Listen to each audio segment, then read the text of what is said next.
বান্দরবন বাংলাদেশের ৩ পার্বত্য জেলার মধ্যে একটি হচ্ছে বান্দরবন, যেখানে রয়েছে পাহাড়, ঝর্ণা আর নিজ হাতে মেঘ ছুঁয়ে দেখার একটা অপূর্ণীয় দৃশ্য। আর রয়েছে পাহাড়ের বুক ছিঁড়ে তৈরি হওয়া পাহাড়ি আঁকাবাঁকা রাস্তা, আর রয়েছে নীলগিরি, নীলাচলের মতো অসংখ্যনীয় পর্যটক স্পট।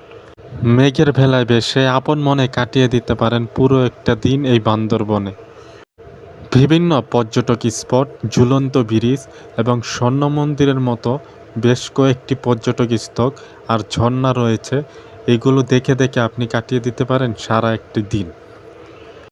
আর তার সাথে রয়েছে বিশাল বড় বড় পাহাড়, আঁকাবাঁকা পাহাড় এবং মেঘ। আপনি চাইলেই ছুঁয়ে দেখতে পারেন এমন কিছু মুহূর্ত আপনি এই বান্দরবনে কাটিয়ে দিতে পারেন।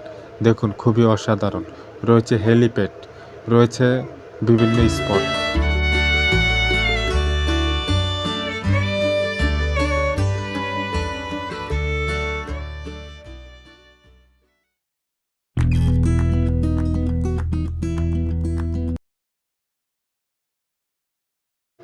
বান্দরবন পুরো শহরটি এবং তার আশেপাশের পর্যটক কেন্দ্রগুলো ঘুরে দেখার জন্য আমাদের প্রথম গন্তব্য হচ্ছে বান্দরবন। আর আমাদের যাত্রাটা শুরু হচ্ছে ঢাকার সায়দাবাদ থেকে। আমরা এখান থেকেই ডাইরেক্ট বান্দরবনের উদ্দেশ্যে গাড়িতে উঠে যাব। আর আমরা যাচ্ছি সেন্ট মার্টিন পরিবহনের একটি বাসে করে, নন এসি বাসে করে। আর এই বাসের জনপ্রতি, নন এসি বাসের ভাড়া পড়েছিল জনপ্রতি 900 টাকা করে। দেখুন বাসটি। আমাদের বাসটি অলরেডি বান্দরবনের উদ্দেশ্যে আল্লাহর নাম নিয়ে রওনা দিয়ে দিয়েছে। যদি কোনো কিছু ঝামেলা না থাকে তাহলে আমরা সকালের ভিতরেই বান্দরবন পৌঁছে যাব। আর রাতের খাবারের জন্য আমাদের একটা হোটেলে আমাদেরকে বিরতি দেওয়া হয় মাত্র 20 মিনিট। সেখান থেকে আমরা 20 মিনিটের বিরতিতে নাস্তা করে আবার বাসে উঠে পড়ি। আর এই হোটেলে খাওয়ার আগে অবশ্যই আপনারা নির্ধারিত মূল্য দাম জেনে পরে খাবেন, কারণ হাইওয়ে রোডের পাশে রেস্টুরেন্টের ভাড়াগুলো একটু বেশি হয়। আমরা মূলত চলে এসেছি, সকাল হয়ে গেছে আর কি, বান্দরবনের উদ্দেশ্যে। এই আঁকাবাঁকা রাস্তা এবং পথ আমাদেরকে বোঝাচ্ছে যে আমরা বান্দরবনের খুব কাছাকাছি চলে এসেছি, কারণ আঁকাবাঁকা রাস্তা, পাহাড়ি। এই যে দেখুন, আমাদের ড্রাইভার সাহেব খুব নিখুঁতভাবে গাড়িটি চালাচ্ছে। অলরেডি আমরা বান্দরবন পৌঁছে গিয়েছি। আর আমরা বান্দরবন সকালে পৌঁছেই সকালের নাস্তাটা আগে সারে নিলাম মাত্র 80 টাকা দিয়ে। আর এখানে নাস্তা করার জন্য রাস্তার পাশেই পেয়ে যাবেন বেশ কতটি হোটেল। আমরা সকালের নাস্তা সেরে 2000 টাকা দিয়ে সিএনজিটা ভাড়া করে নিই সারাদিন সব পর্যটক কেন্দ্রগুলো ঘুরে দেখার জন্য। সেই জন্য আমরা 2000 টাকা দিয়ে সিএনজিটা ভাড়া নিই। যেতে যেতে আপনি অসাধারণ ভিউ, পাহাড়, বিভিন্ন কিছু আপনি দেখতে পারবেন। আর এই যে পর্যটকবাহী গাড়ির ভাড়ার তালিকা, এখানে সমিতি নির্ধারণের ভাড়া অনুযায়ী এই গাড়িগুলো চলাফেরা করে। এখানে কোনো ঝামেলার কোনো কথাই নেই। এখানে আপনি সমিতির নির্ধারিত ভাড়া, এই যে চার্ট দেখতে পাচ্ছেন, এই চার্টের মাধ্যমেই আপনাকে ভাড়া দিতে হবে। আর আমরা এই সিএনজিটি ভাড়া নিয়েছি সারাদিনের জন্য 2000 টাকা দিয়ে। আর এই মামা আমাদেরকে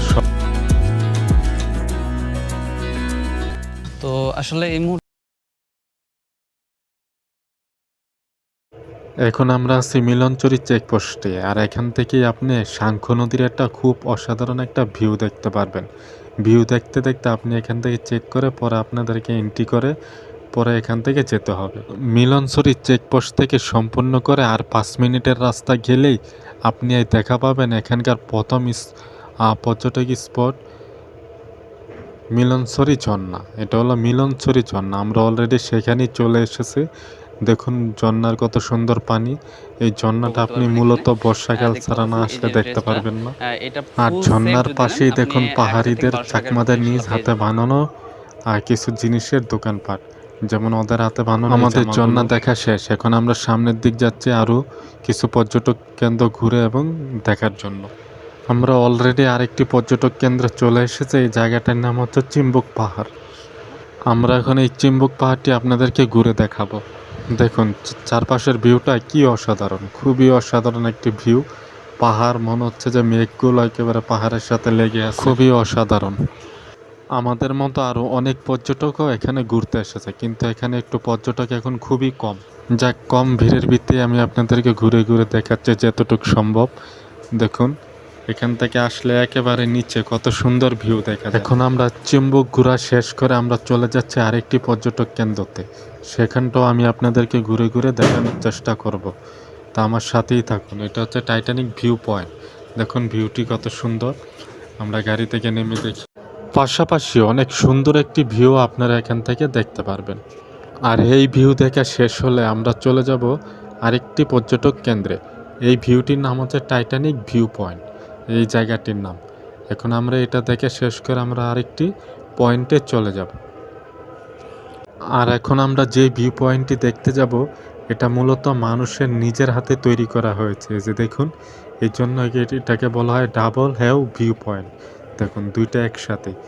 দেখুন এটি যদি আমি একটু সামনের দিকে যাই, মূলত একবার মনে হবে যে আপনি আসমান ছুঁই ছুঁই, এমন একটা পর্যায়। দেখুন, দেখছেন মেঘগুলো আপনার নিচে, তার পাহাড়ের ভিউটা কত অসাধারণ, একেবারে দারুণ একটি ভিউ। দেখুন খুবই চমৎকার পাহাড়ি আঁকা বাঁকা রাস্তা, পাহাড়ি গাছগাছালা, দেখতে আপনি খুবই অসাধারণ। দেখুন ভিউগুলো কত সুন্দর দেখাচ্ছে,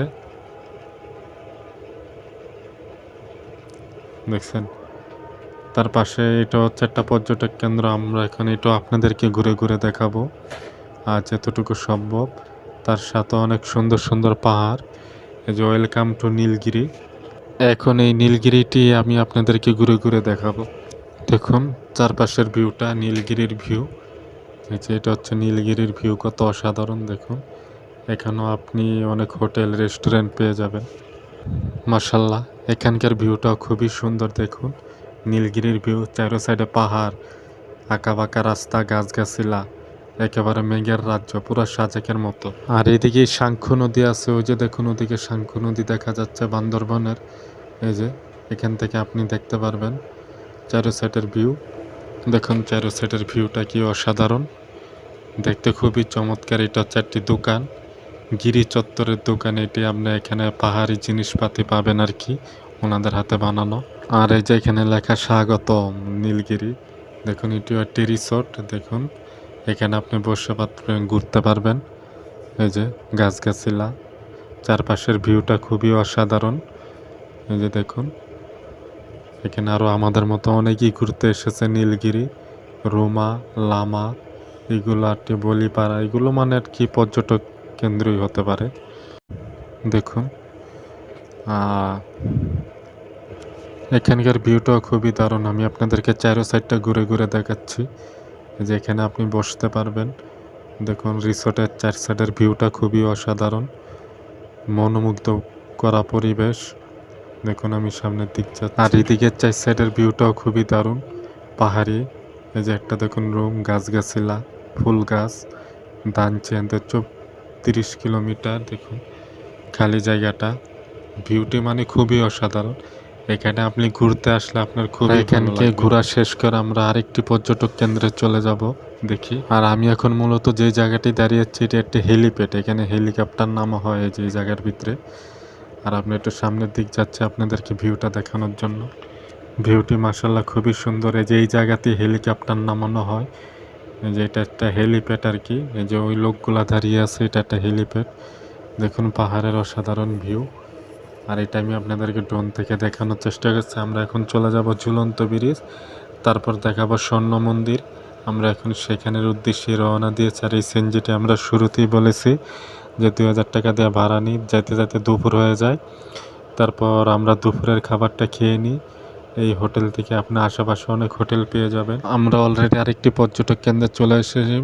এখানে মূলত টিকিট কেটে আপনাকে ভিতরে ঢুকতে হবে। আমরা টিকিট কেটে ভিতরে অলরেডি ঢুকে গিয়েছি। দেখুন এখানেও আপনি মেঘলা পর্যটন কমপ্লেক্সে বিদ্যমান সুযোগ সুবিধা কেবল মানে এখানে আর কি কিছু নির্দেশনা দেওয়া আছে, কোথায় নামাজঘর, চিড়িয়াখানা, স্মৃতি জাদুঘর, আর ঝুলন্ত ব্রিজ, পিকনিক স্পট, মানে বিভিন্ন কিছু এখানে দেওয়া আছে। আর এখানেও একটা ম্যাপ দেওয়া আছে, এই ম্যাপ দেখে আপনি এক নজরে পর্যটন কমপ্লেক্স ঘুরে দেখতে পারেন। আমরা এখন এখানে যে আমাদের ঝুলন্ত ব্রিজ, এটা হচ্ছে ওই যে কি বলে রাঙামাটি ঝুলন্ত ব্রিজের মতোই একটি ব্রিজ। দেখুন এই যে, আর এখানে আছে হেলিপ্যাড, আপনি এটা করে ওই পারে তি পারে আসতে পারবেন। দেখুন খুবই সুন্দর। আর এই যে ঝুলন্ত ব্রিজের পুরো ভিউটি রাঙামাটি ঝুলন্ত ব্রিজের মতো। আর এই যে হেরিপেট, এই জায়গাতে হেরিপেটটা নামে আর এই পারে যায়। দেখুন এখানে হরিণ আছে, কিছু পাহাড়ি হরিণ, আর এখানে ওনারা এটা লালন পালন করেন। সব কিছু দেখতে দেখতে হঠাৎ বৃষ্টি চলে আসে, আর এই বৃষ্টি কমার পরে আমরা চলে যাব এই যে স্বর্ণ মন্দিরে। আর আমরা মূলত সেই স্বর্ণ মন্দিরের সামনেই চলে এসেছি। এটা তো ভাবছিলাম লাগানো, এখন উন্মুক্ত কিনা জানি না, দেখি আপনাদেরকে দেখানোর চেষ্টা করব। তার আগে চারপাশের ভিউটা আপনাদেরকে একটু দেখে। এই যে গন্ডলেন স্বর্ণ মন্দির, এটা সম্ভবত বৌদ্ধ ধর্মদের।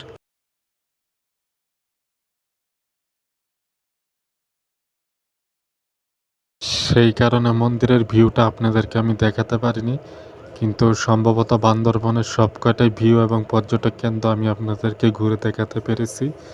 তো যদি আমার এই ভিডিওটি ভালো লাগে, আপনারা অবশ্যই আমার চ্যানেলটিকে সাবস্ক্রাইব করবেন। আর যারা ফেসবুক পেজ থেকে দেখবেন অবশ্যই পেজটিকে ফলো করবেন, কারণ আমি নতুন ব্লগার, বেশি একটা গুছিয়ে কথাও বলতে পারি না। আপনারা বিরক্ত হবেন না, আমাকে একটু সাপোর্ট করবেন। আজকের ভিডিওটা মূলত এই পর্যন্তই। সকলেই ভালো থাকবেন, ধন্য থাকবেন, খোদা হাফেজ।